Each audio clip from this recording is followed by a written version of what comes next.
जाजपुर जिला ब्रह्मबरदारे 14 तारिख जाए बलवत्तर रहिबो लॉकडाउन स्थिति। ब्रह्मबरदारे कोरोना संक्रमण चिन्हट हेबा परे जिले में 2 दिन सटडाउन घोषणा करा जायछि। तेबे सटडाउन उठिथिबा बेले आसंता 14 तारिख जाए लॉकडाउन स्थिति जारी रहिछि। जिलापाल घोषणा अनुसार जिले में अति आवश्यक दुकान सकाळ 6 टारू 10टा पर्यंत खोला रहिछि। परिबा ग्रोसरी मेडिसिन मॉल और हाट सबू खोला रही।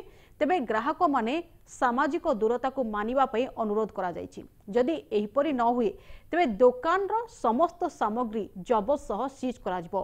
सेबे नियम को अवमानना करुथबा केतेक बाइक चालकक बाइक मध्य सीज करा जायछि।